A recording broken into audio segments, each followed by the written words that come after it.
yo comencé a escribir acerca del arte después del golpe. Y comencé por una razón muy sencilla, porque las personas que eran los críticos de arte en los medios de prensa que existían fueron prácticamente todos exiliados. No quedó nadie que escribiera sobre arte, salvo personas muy oficialistas que podían publicar en el diario El Mercurio. Antes de eso, por ejemplo, era director de la Escuela de Bellas Artes de la Universidad de Chile, que era un centro absolutamente importante para toda la actividad artística en el país. Estaba encabezada en ese entonces por José Balmes. Y José Balmes era un miembro muy destacado del Partido Comunista. Su arte, además de su enseñanza, era una enseñanza y un arte extraordinariamente militante, dedicado a la liberación popular. También con él Guillermo Núñez, que en ese entonces era director del Museo de Arte Contemporáneo. También críticos que luego salieron al exilio, como Miguel Rojas Mix, por ejemplo. Otras personas muy importantes también dentro del mundo artístico, también del Partido Comunista, Francisco Brugnoli, por ejemplo, y Virginia Errázuriz, fue su mujer también. Hay muchas parejas en la historia del arte en Chile, hay muchas parejas. Virginia Errázuriz y Francisco Brugnoli se quedaron en Chile y realizaron una actividad constante durante ese tiempo a través del taller de artes visuales. La Universidad de Chile, por eso siempre fue un centro muy importante, como lo fue también el Museo Nacional de Bellas Artes. El Museo Nacional de Bellas Artes, yo te estoy hablando del periodo de Salvador Allende, de la Unidad Popular, fue encabezado por Nemesio Antúnez. Y Nemesio Antúnez hizo un enorme museo abierto y salía en la televisión, tenía un muy lindo programa que se llamaba Ojo con el Arte, y aparecía frente al museo diciendo vengan, vengan, como diciendo el museo ya no es una institución de unos pocos, sino que es una institución abierta a todas las personas de Chile. Había todo un movimiento muy esperanzado y hay que decir también muy vinculado a las ideas del Partido Comunista.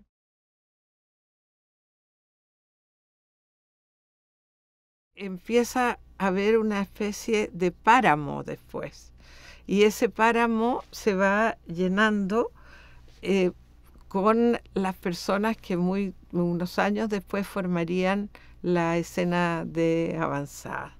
Ahora, siempre se le criticó a la escena de avanzada que no reconociera las actividades que se habían hecho antes de que ellos mismos aparecieran en escena. Y entonces, en ese sentido, todo este mundo que era museal y este mundo universitario era lo que existía justamente antes del golpe militar y fue lo que desapareció junto con el golpe militar.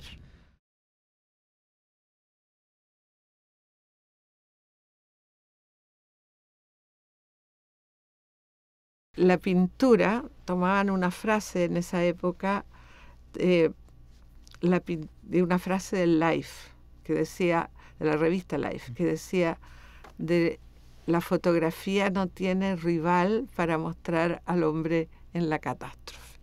Por lo tanto, la pintura parecía ser algo como sentimental o de reelaboración de una realidad que la fotografía no escamoteaba. En cambio, la pintura, esta pintura culpable, sí podía escamotearla. Entonces hubo mucha ironía respecto de la pintura de Caballete, easel painting, ¿no? Y la figura del pintor de Caballete, que era esencialmente, digamos, encarnada en Adolfo Kuv, que era un muy buen pintor y aparte de eso un muy buen escritor y una persona a la que yo le he dedicado muchos textos y que he querido mucho también. Esta persona era muy puesta, esta persona o lo que él podía representar como pintor de Caballete era puesto muy en el pasado. Era satirizado y ironizado por sus propios discípulos. Hubo más de un foro en el que intervinimos. A propósito, por ejemplo, de la pintora Roser Bruce, sobre quien yo he escrito mucho, para defender que también la pintura podía ser una pintura que no fuera un alejamiento ni un embellecimiento de la realidad, sino que pudiera ser a su vez una especie de reelaboración muy dolorosa de la memoria. Roser Bruy hizo eso con unas imágenes del asesinato de Aldo Moro, por ejemplo.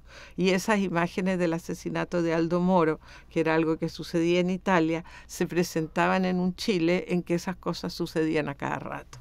Entonces, uno podía pensar que esa dicotomía entre pintura y fotografía, eso fue lo que yo sostuve por lo menos, era una dicotomía artificial, pero fue una dicotomía que persistió durante mucho tiempo y que le dio a la escena de avanzada una de sus características fundamentales. También en Chile surgieron pintores como Sami Benbayor o Bororo, que fueron objeto de reprobación prácticamente ética por parte de la escena de avanzada, porque se les consideraba pintores dedicados al placer. Y el placer, por supuesto, era insoportable y poco correcto políticamente en las circunstancias de duelo absoluto en que estábamos y en los que nuestra rigidez nos podía mantener, ¿no? Había una cierta rigidez que era como ética. Había que estar siempre sufriendo. Era un poco como las monjas de claustro, que como eran esposas de Cristo y Cristo vivía en la cruz muriendo por ellas tenían también que estar permanentemente muriendo en la cruz como su esposo Cristo. Entonces, esta especie de cosa muy, muy rígida de duelo y sufrimiento fue también alguna de las características, algunos de los rasgos como del sentimiento básico que produjo la avanzada. Eugenio Dittborn nunca quiso incluirse entre los artistas de la avanzada. Sin embargo, el duelo está presente absolutamente durante muchos años en todas sus malas manifestaciones de su trabajo. Y eso es un duelo que fue no personal, por supuesto, un duelo social y un duelo político.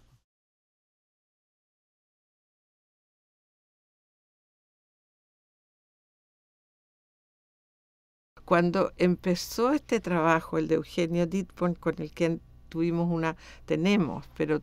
en ese entonces una excelente amistad.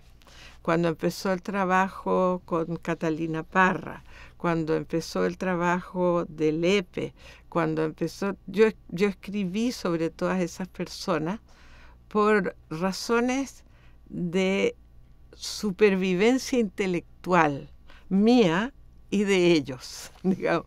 Era una manera de apuntalar, era arte que se producía sin medios económicos, sin auspicios, sin ningún tipo de ayuda gubernamental, para qué decir ninguna, pero tampoco había personas con dinero que ayudaran, porque no simplemente estaban en otro lado, no había recursos.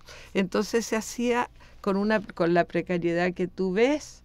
Estas cosas se publicaban en los ratos perdidos de las imprentas universitarias, cuando uno tenía amigos que le daban un movimiento para dar vuelta las prensas, digamos, pero no había recursos y no había si una exposición como la de Eugenio Dittborn, Final de Pista, 1979, no iba a salir en ninguno de los medios de comunicación que se compraban y se vendían, salvo en lo único que permitía la dictadura en ese momento, que eran las publicaciones de la Iglesia.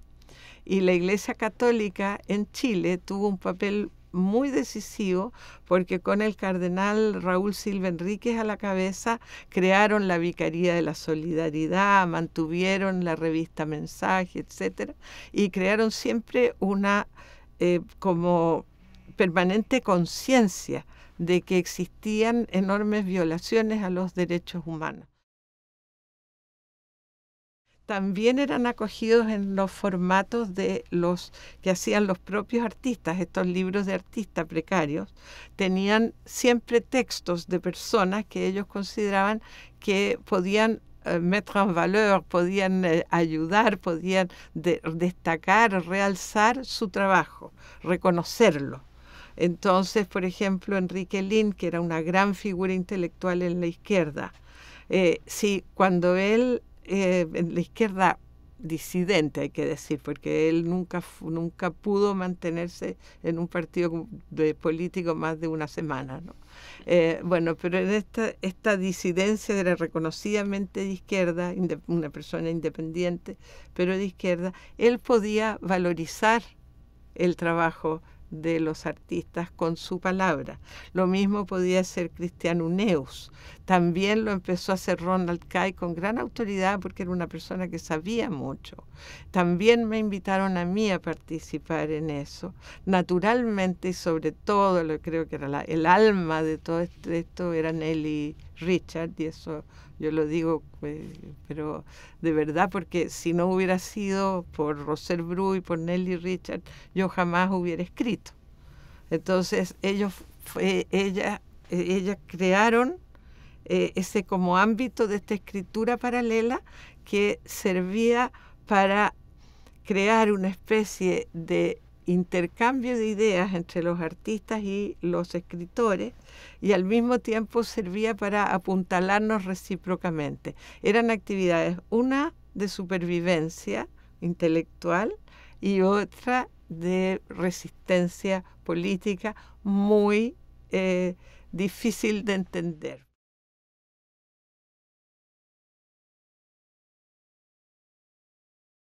En un seminario que hicimos sobre márgenes e instituciones en el año 87, yo hice un artículo haciendo un retrato del lector implícito en estos textos.